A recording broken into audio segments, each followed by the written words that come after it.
Good evening. My name is Sandra Kiley Kolb. I serve as an IdeaStream trustee and chair of the Marketing and Development Committee. And like you, I am an idea leader. I chose to make IdeaStream a charitable priority because I value the content it provides to the community every day. Thank you, idea leaders, for your generous support to IdeaStream. The financial commitment from more than 840 of you amounts to more than $1.4 million contributed to IdeaStream in this past year.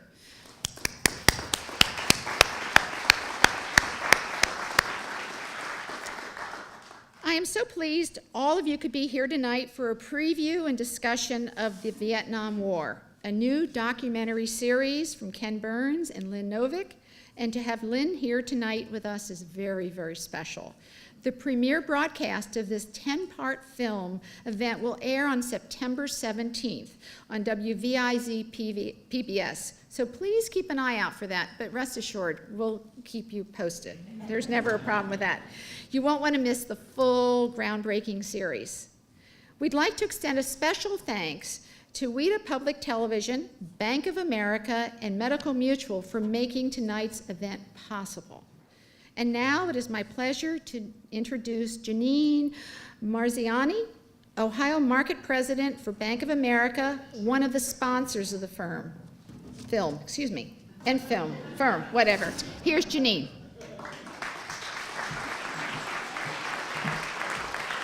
Hi, good evening, everybody. Thank you, Sandra, for the nice introduction. My name, again, is Janine Marziani with Bank of America, and one of the things that I think is so exciting about this is we've partnered with Ken and Lynn, and when you think about today in America's history and the rich culture we all come from, and the diverse backgrounds, what they've been able to kind of depict, not only from the examination of the Civil War, the evolution of our national parks, and the profiles of Jackie Robinson. This work stems from our belief at Bank of America connecting our heritage with people, and it informs and shapes our future, which we all know is bright. We've been proud to help to share this history with Americans across the country. And as you'll see, the Vietnam War tells the story of the war as it's never been told before. It features perspectives from nearly 100 different witnesses, including Americans who fought in the war, there are a few here today, others who opposed it, and then also civilians from both North and South Vietnam. Throughout their storytelling, Ken and Lynn have encouraged a lot of different discussions through the generations of our generation's rich history. Our firm holds a special, when you think about it's the 50th anniversary of the Vietnam War, which affected so many Americans during this time. For us at Bank of America, the film in particular is particularly meaningful as we think about the service members of the families who've served in that conflict. And I'm actually a product of that. My dad is actually here tonight. He actually was in Thailand during the Vietnam War, helping in Thailand, supporting the war. So for us, when you think about, we'll hire over 10,000 military members across the United States and globally that have served in our military at Bank of America. We're proud to support Ken and Lynn in their landmark documentary, and I think we're all very excited. We hope that all Americans will learn and be inspired. So now Lynn, the co-director of the Vietnam War, will join us to tell us a little bit about the preview you'll see tonight. The screening will be followed by discussion moderated by Leon Bibb. We thank you for being here tonight. But before we begin, I want to make sure that all the cell phones are silent. So if you take a moment just to double check, I know I had to do it myself. To give you guys a little bit of a background about Lynn, she is an Emmy and Peabody Award winner. She has produced and directed films about American history and our culture for nearly 30 years. Her films include Prohibition, Baseball, Jazz, Frank Lloyd Wright, and the War, a 7-part, 15-hour exploration of ordinary American experiences in World War II. And so now, Lynn, please join me in congratulating and thanking Lynn for being here tonight.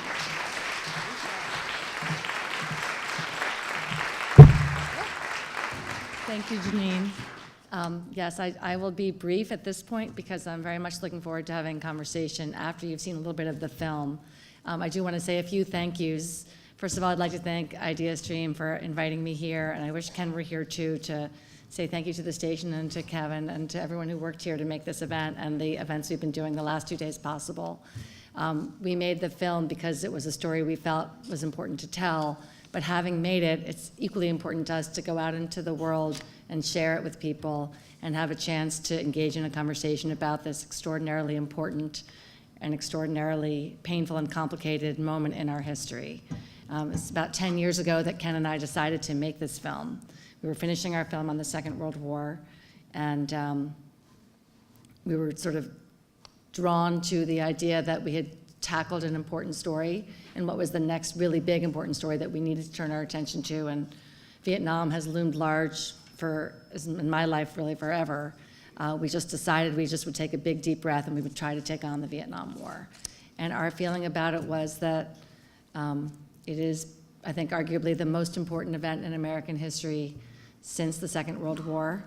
It is still with us today for many reasons that you will discover, if you don't already understand that, through the course of watching this film. But it's also been extraordinarily hard for us as a country to talk about and understand and make sense of. And part of the reason for that is that it's been extraordinarily painful and divisive and polarizing. And given the difficult times we're living in now and how polarized and divided our society is, it helps us, we think, to go back and understand the seeds of some of the rancor and division and disunion that we experience today. A lot of that really had its start during the Vietnam War. This was a 10-year project. We interviewed hundreds and hundreds of people, of which 80 are in the film from all sides. And we really wanted to try to show the human story, what happened to regular people who lived through this experience, and how it affected them then and how it affected them today. It's been an incredible privilege to get to meet so many Americans and Vietnamese who lived through the war and were generous enough to share their stories with us. And we just hope that we can make a film worthy of the incredibly brave and honest testimony that we were able to receive from so many people. And we're very grateful for that. We're also very grateful for all the Americans who served in the war. If any of them are here, perhaps you would stand up. I think it's an important thing that our country needs to recognize your service, and thank you.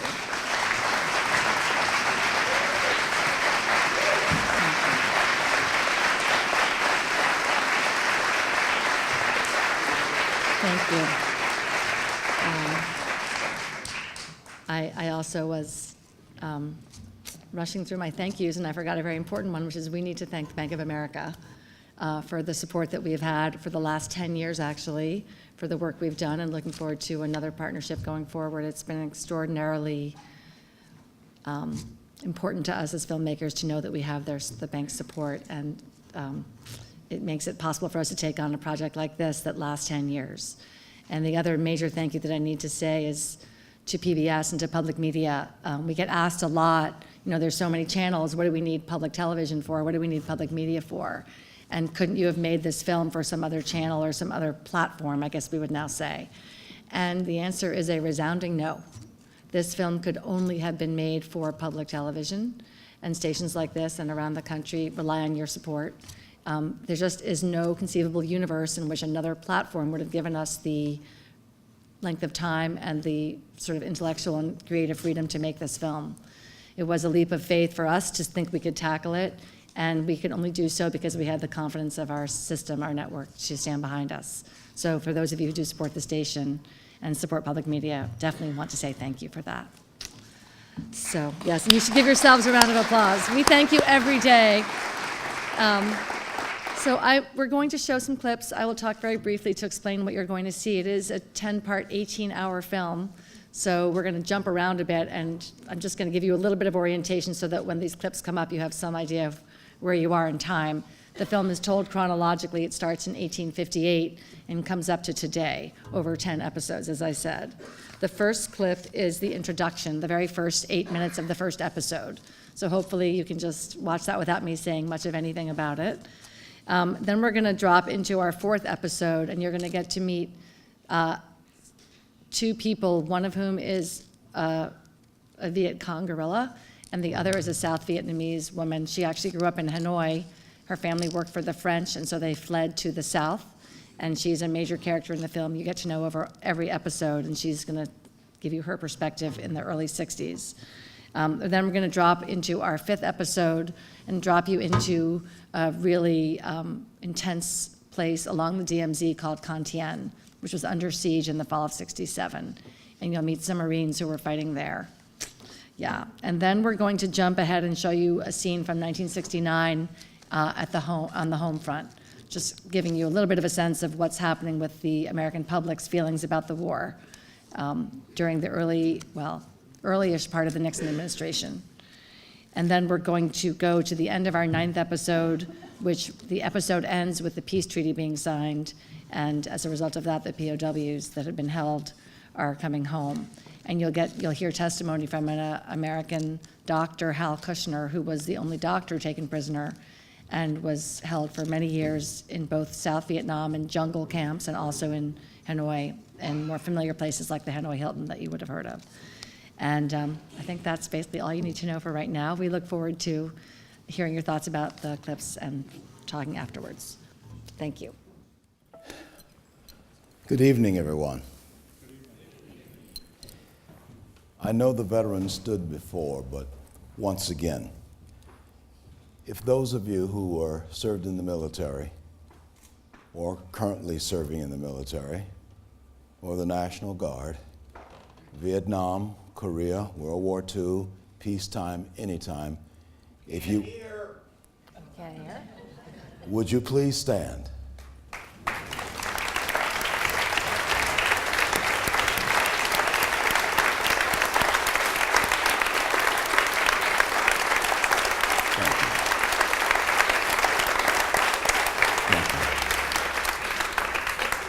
I will tell you, welcome home.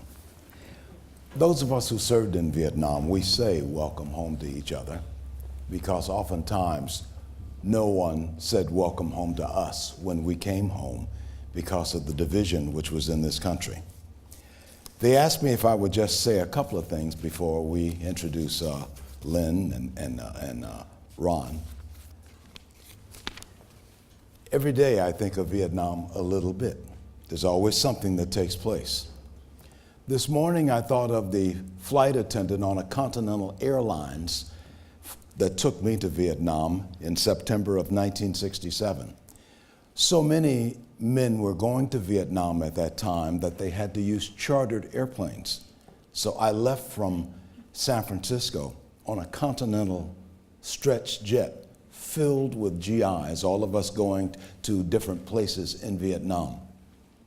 And what I remember is the flight attendant, once we landed in Vietnam, the pilot actually came on the radio and said, "Gentlemen, I'm going to bring her in rather steeply. We're going to just be up here and we're going to drop it in very quickly because we often get small arms fire from the enemy. They know we're coming and they know we're loaded with GIs coming to fight the war in Vietnam." So we were up here and then we just dropped in like that. As we got off the plane, that flight attendant, I remember, she was blonde. She had on a pink and yellow scarf around her neck. She was in the continental colors of that time. I think they were brown and gold, something like that. And she had tears in her eyes. And she hugged every one of us, or touched every one of us as we left that door to go into the heat of Vietnam, that September 17th, 1967, because she knew that some of those men would not come home. And some of us did not come home, 59,000. This morning I thought of my friend Randall Lee Williams, 21 years old, Sioux Falls, South Dakota, who died with 57 days to go in the Army, not let alone Vietnam, but in the Army. That was in 1968 he died. In 2003, I went to the virtual website where you can look at the Vietnam Wall and look up a name and leave some words on that virtual website. And I talked about Randall Lee Williams, the kind of man he was. Years later, his sister and his mother and father found that website where I had written what I wrote. and they've contacted me, and we've been in touch with each other ever since. His father, at the age of 90, died just a couple of weeks ago, and his mother wrote me, and we have maintained a relationship.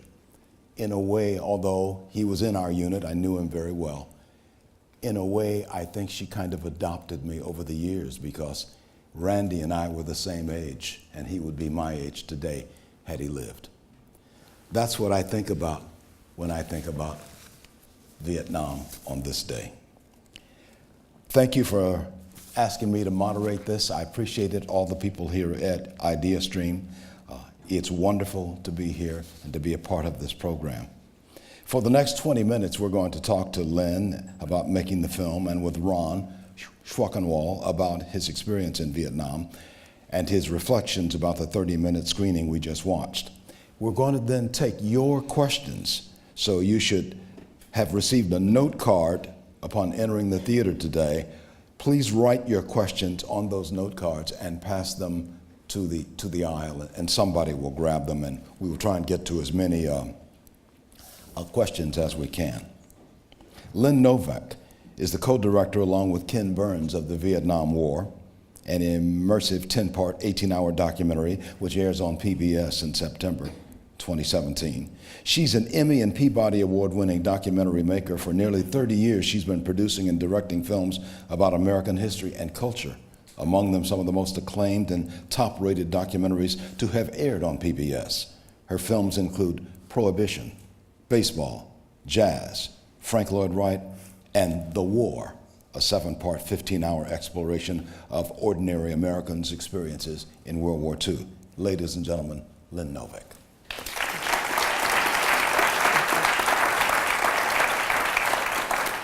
Ron Schwackenwald is a retired U.S. Army colonel, served in the U.S. Army for 34 years, two tours of duty in Vietnam. His awards include the Legion of Merit, Distinguished Flying Cross for Heroism, Air Medal for Valor, 16 Air Medals, a Purple Heart, and a Master Aviation Wings. Since retiring from the Army in 1994, Ron Schwackenwald has held many positions in the private, non-private, and public sectors at the executive level. He is one of our neighbors. He too is from Northeast Ohio. Ladies and gentlemen, Ron Schwackenwald.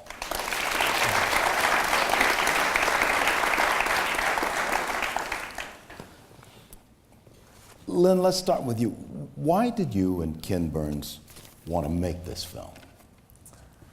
Well, I think we had this sense that this war and its aftermath and everything that led up to it are sort of unfinished business for our country. It's, I would use the metaphor, kind of a raw nerve or a festering wound, something like that, that it's just there kind of cooking away, and that we are sort of suffering from a kind of a national amnesia about what actually happened, and having very heated arguments about all kinds of things, some of which have a lot to do with what actually happened, but we don't, it's sort of obscure to us at this point. And so we hope that we could sort of go back to the beginning and relearn it if we thought we knew, and then also find out what we didn't know, kind of unpack it as you saw in that kind of backwards montage, just pick it apart and put it back together. And it was important to us that we take our time and sort of let go of whatever preconceptions we had and take a look at this with an open mind and an open heart, and not judge, and just be open to what stories we could find. And then I think one of the central motivating forces for us was that when Americans think about the Vietnam War, we think about America. And of course, we are Americans, and that's what affected us, but we didn't think we could actually understand it if we didn't try to understand what happened to the Vietnamese and in Vietnam on all sides. Is that why you decided to put the Vietnamese perspective in this film, even the North Vietnamese perspective in this? They were our enemies and our allies. I don't think we knew much about either side, to be honest. Certainly not much about the winning side. They were very mysterious to us and to our leaders. And we, because relations have been normalized with Vietnam for 20 years, it's possible to go there. And we had incredible access to meet whoever we wanted to talk to and ask them whatever we wanted to ask them. And we were able to come back with some extraordinary testimony. So to be able to integrate that story with the story of Americans going through this extremely traumatic event, it felt to us that we could perhaps, we were never going to find closure. This is not a story that you're ever going to get to the bottom of. I think questions just lead to more questions and deeper questions. But we could at least open up a conversation that we haven't had. What surprised you about what you found when you got into this project? Pretty much everything.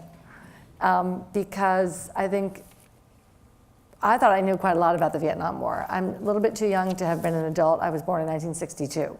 So I remember it, but I wasn't really aware of all the deep, prehistory of it.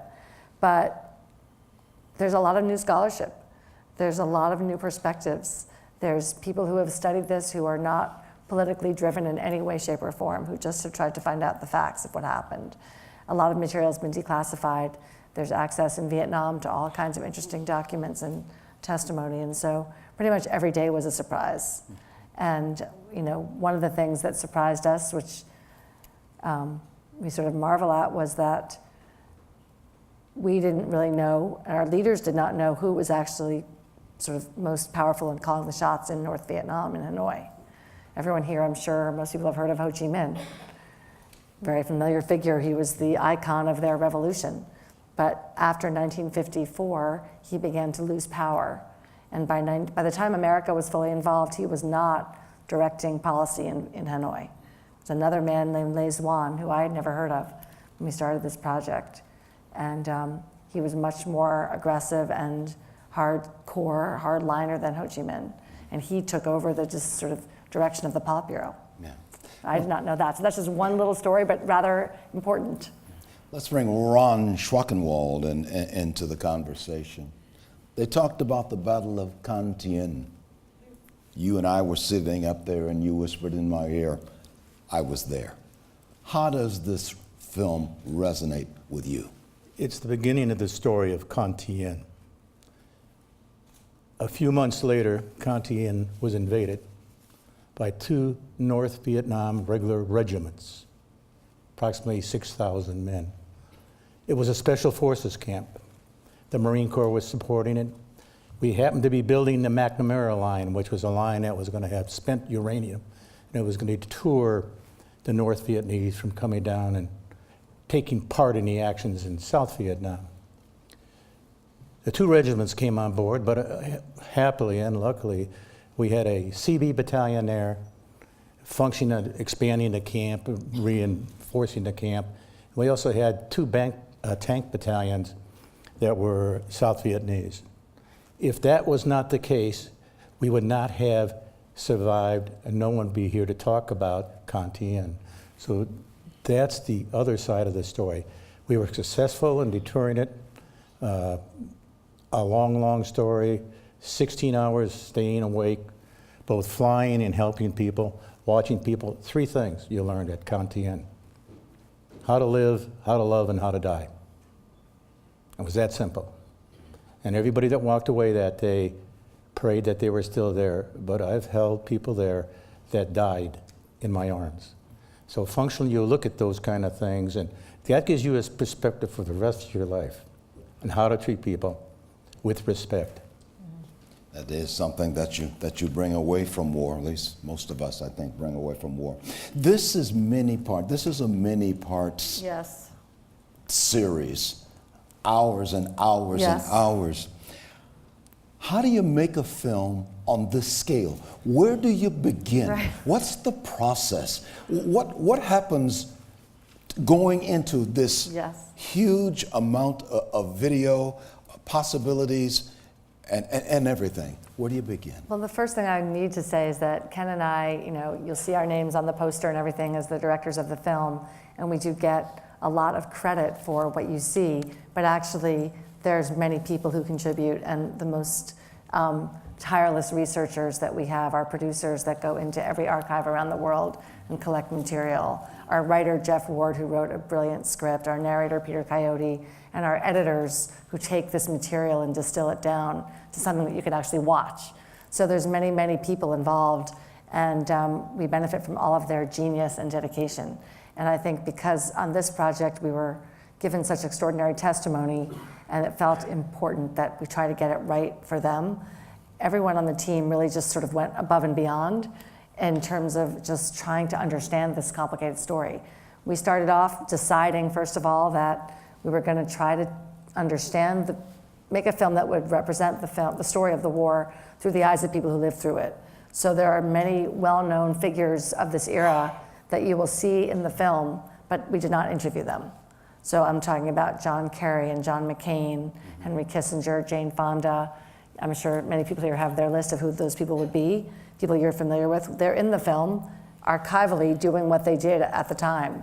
But we did not interview them because we wanted to hear from people who you don't know, for the most part. So that was a sort of organizing principle. Then once we had testimony, we had to find pictures and footage and music, and we had to put it into a cohesive narrative over time. The first draft of our script was enough, it was 400 pages, it would have been a 50-hour film.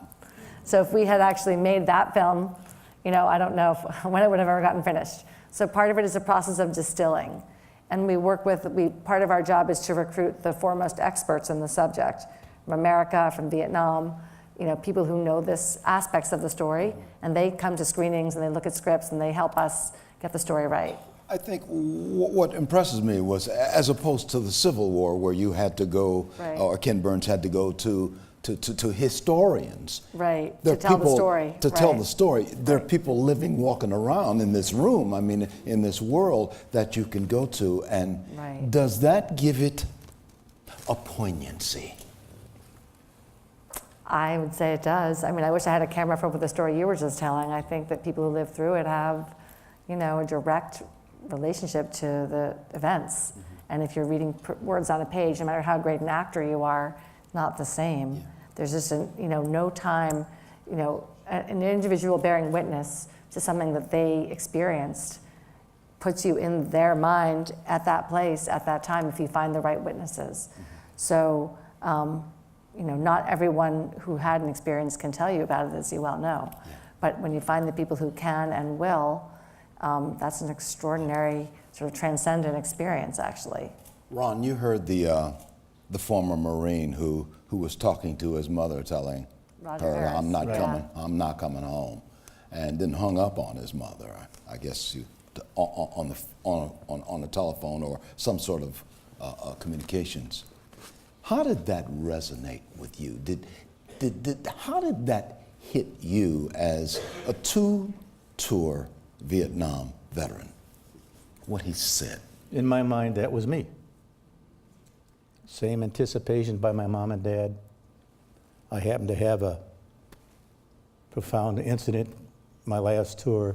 I was in the hospital. I called my mom and I didn't call my dad. My dad called the White House. Oh, wow. And I had a phone call. Obviously, they were military liaison officers, but I got a call from the White House. They didn't call your dad. And he was already on the phone. They had it already taken care of. Profound. He took care of it. Yes, they did. Well, I don't think we realize, I think people today don't understand how rare it was to talk on the phone from Vietnam. Yes. Yeah. Nowadays our soldiers overseas can Skype and whatever, but I never spoke to anybody on the phone. I'm sure, right, it was very unusual. I spent my Yeah. first wedding anniversary in Vietnam. The first 2 years of marriage, we were together only 2 months. Wow. In the first 2 years of our marriage, we're still together, by the way. It's beautiful. And it's a good thing. Yeah. Yeah. We have, interviewed a number of families, so we have obviously combat veterans in the film, but the woman that you saw who protested in 1969, her brother was in Vietnam, and the family talked about how hard it was, just getting a letter once in a while, and in between letters not knowing what happened. You touched upon it in your earlier comments before we looked at the film. You touched upon the comments on PBS. Why? And expound upon that a little bit. Why PBS and why not another network? Well, I think the absence of commercial considerations is the most important thing. It's public media. We are not driven by ratings, by commercials, by a profit. We're just, have this extraordinary window through which we can share these really important stories and tell them the way that they should be told, honestly and authentically. And that's just rare. You can turn the dial. I mean, I do turn the dial. There's nowhere else on the dial that you can find that kind of free expression and place where you can allow for sustained attention that way without commercial interruption and without having to pay for it.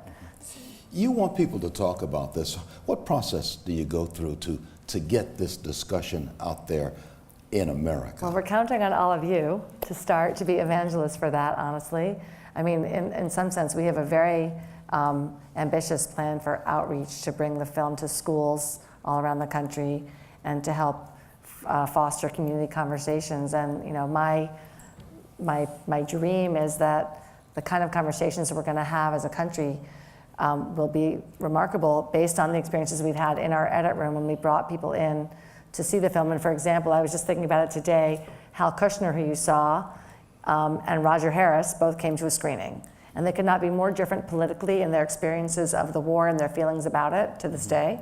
And Carl Marlantes was there too, the Marine that you saw at the beginning, along with a very sort of committed anti-war protester and a 4-star general. And you know, they watched the whole film, and after every episode we had extraordinarily open, frank conversations. They disagreed about very fundamental things sometimes, but they were able to talk to each other in a way that I have rarely seen in our public life. And I think it's because of the way the film unfolds the story and the way that people are so generous to be honest and forthright, that our viewers seem to have that same impulse. It sort of opens us up.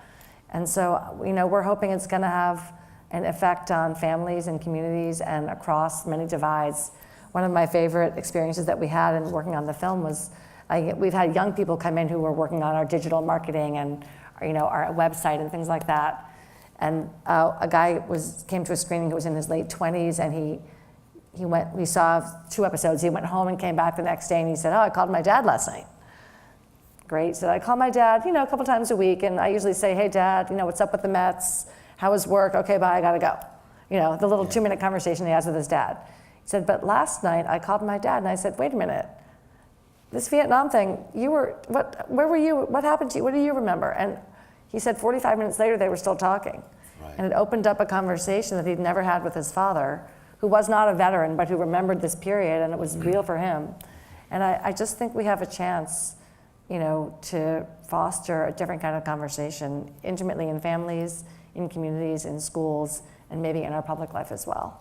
I have an employee I work with. In fact, he's my supervisor, news director at Channel 5, and he and I were talking the other day.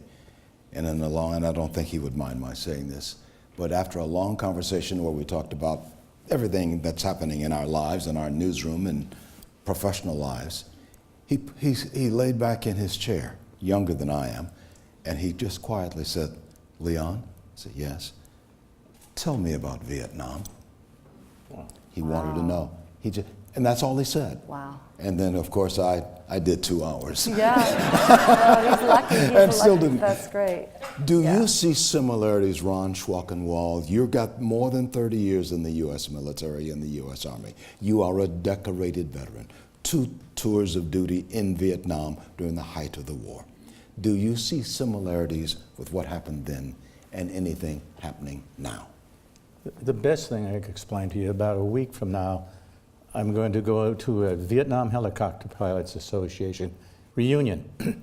There we have North Vietnamese pilots from South Vietnam, from Australia, from Korea, Wow. and us guys. Wow. But 2 years ago, I took my wife, and she'd never wanted to go there. She says, "That much time in the military and being married to you for 47 years, that's way too long to talk about anything." But we got there a little early, and a bunch of us guys got together with our wives. We went to this little pub. It was in Fort Worth, and we started talking.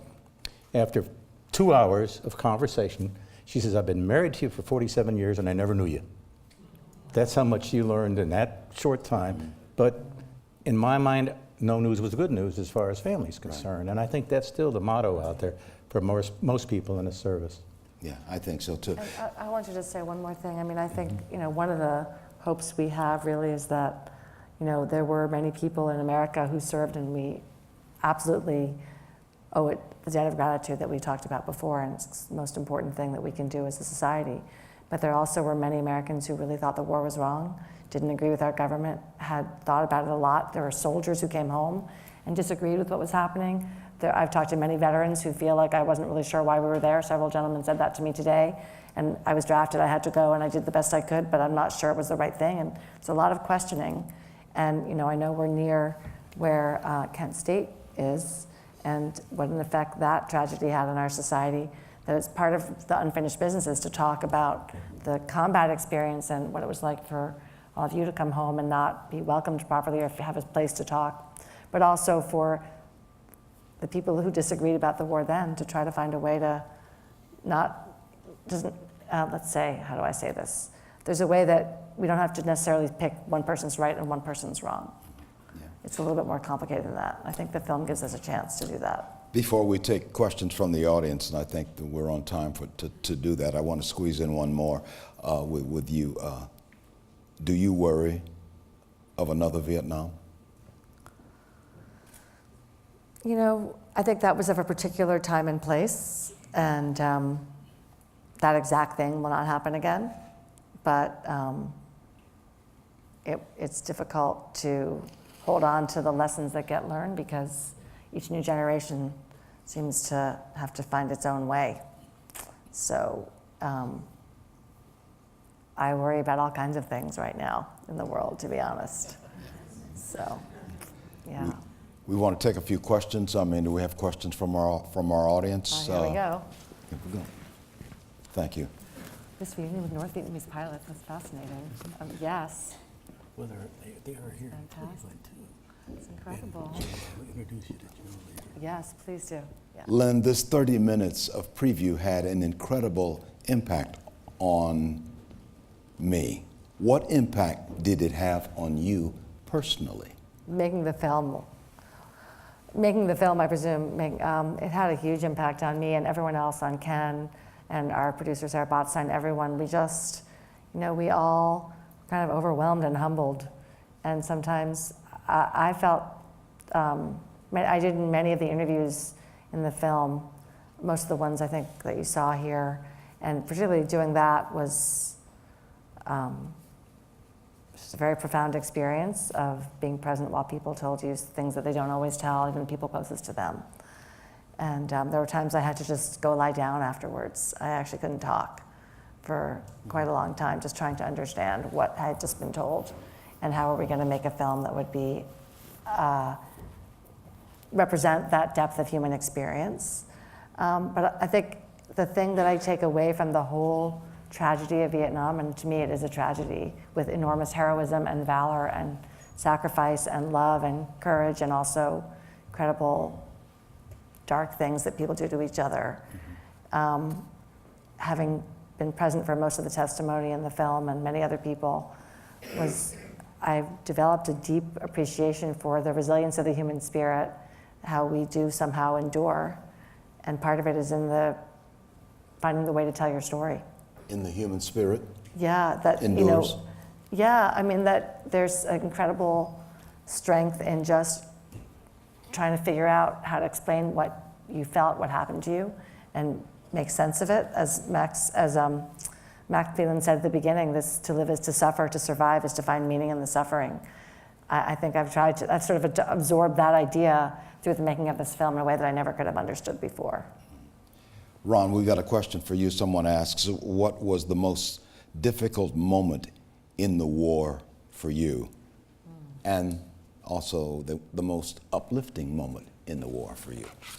I think the most uplifting was a camaraderie, learning to love your neighbor, your friend, your brother as a service member. Sometimes that meant the difference between life and death and a psychological thought process that would make it negative or positive. I think the most difficult, and there were several of them, was an incident that took place in the southern part of Vietnam, and it was recovering some Air Force pilots. And we were successful at the mission, but the Air Force pilots weren't alive.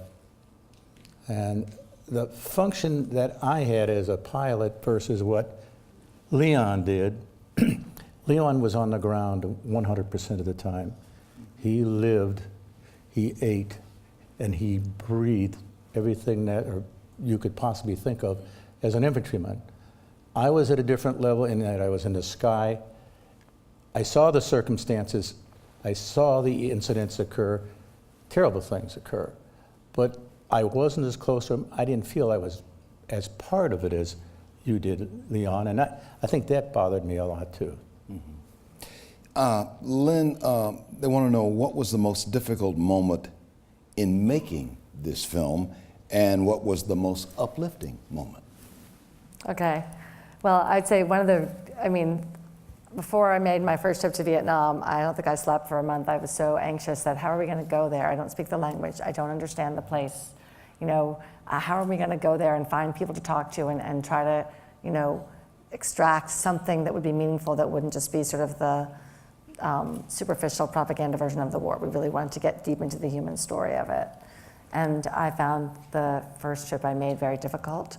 I went into a room with a whole room full of decorated veterans that the government thought, or that someone thought would be good for me to talk to. And basically each person stood up and basically told the same speech about how they beat us, and basically just literally from a script. And I thought, okay, this is not going to work. It was a very difficult moment of just, I don't know, I don't think we're going to be able to do this. And there was one veteran there who didn't read off the script, and he's one of the great people in the film. So there was a little bright light, but yeah. That's kind of a silly thing to say. I think, many people took huge risks in really unburdening themselves of some stories they've been carrying. And there are many of them in the film, and each one I felt was hard for them and difficult for us. Which opens the door for this question just come in. Who was less reticent or more open with their thoughts, the Vietnamese or the American veterans? I'd say it's about the same. I would say veterans the world over probably have similar experience of finding that the civilians can't understand what you've been through, and therefore they might say they want you to tell them what it was like, but then they sort of shut down and don't actually want to know. And in Vietnam, it's, I think, compounded by the scale of the tragedy that their country went through. Just the numbers are sort of staggering, but if you think about a country of 30 million, North and South being combined now, but let's say there are 30 million Vietnamese, and 3 million died approximately. It's hard to know the exact number, but that's 1/10 of the population. So when you go to Vietnam, every single person knows somebody who died. Mm-hmm. So there's a reticence to actually delve into and open up that question. One of the people asks here, who did you look to for advice?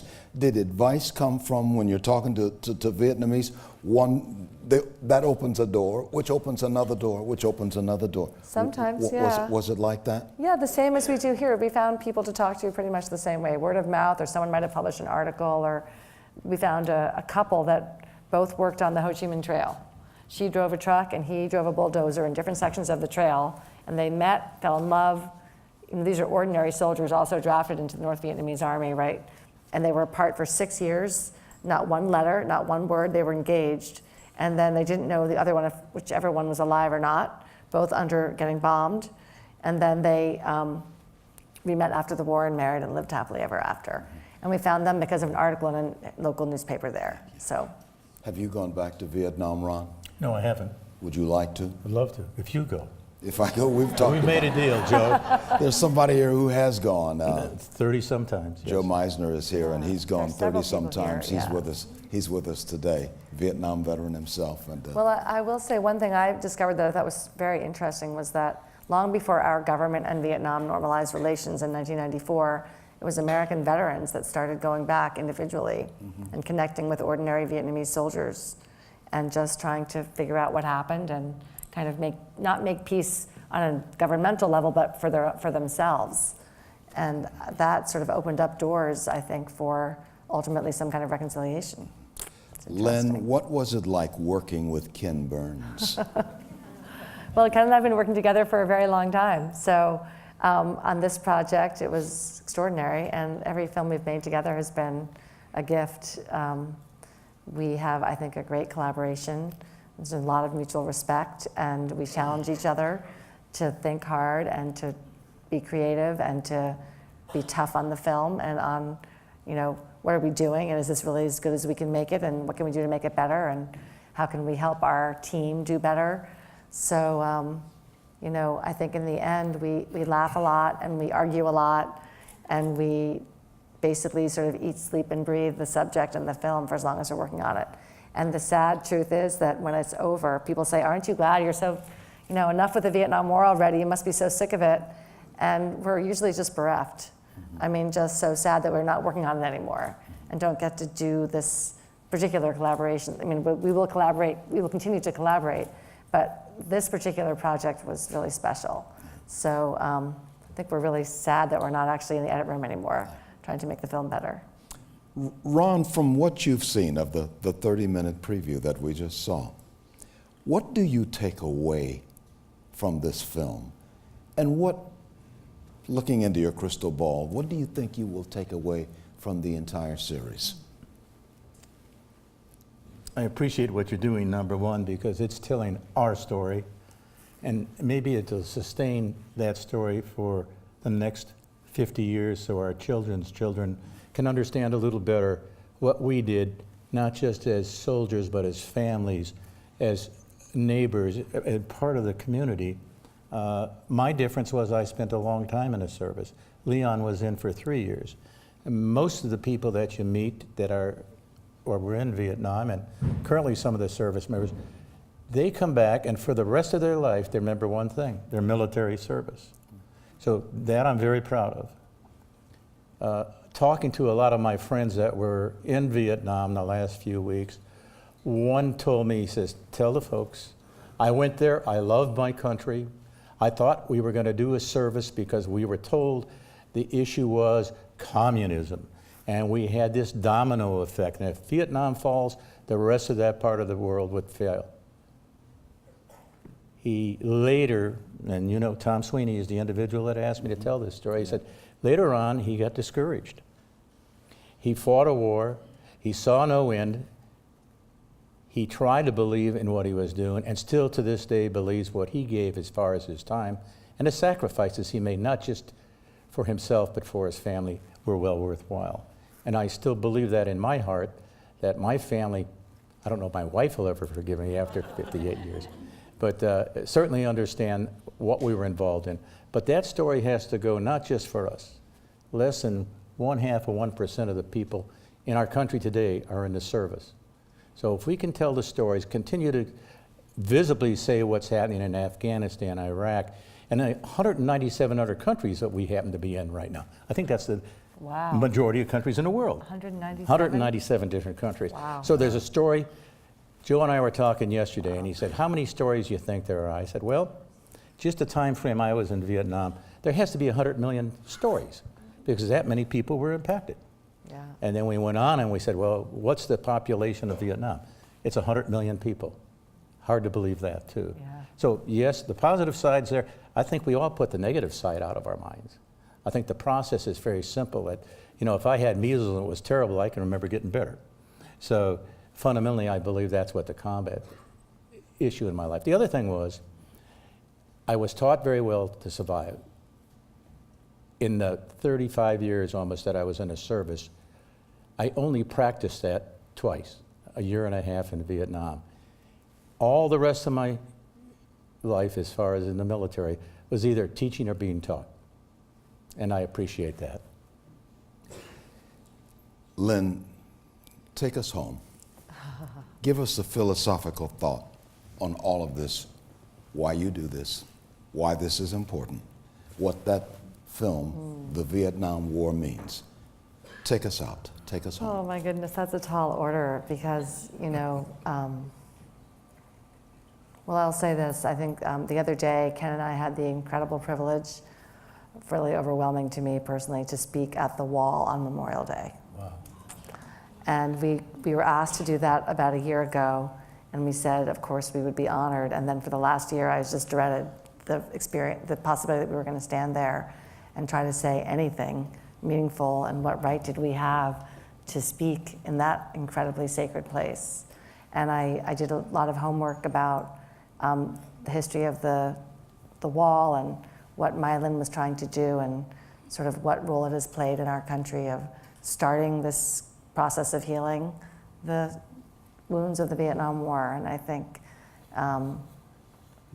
there was something very positive and sort of overwhelming about being there and seeing the names and sitting in front of us were 5 Gold Star mothers in their 90s, I've got to imagine, and many families of people who had died and whose names are on the wall. They were putting new names of people because every year, for different reasons, people sort of get certified or to have their names put on the wall.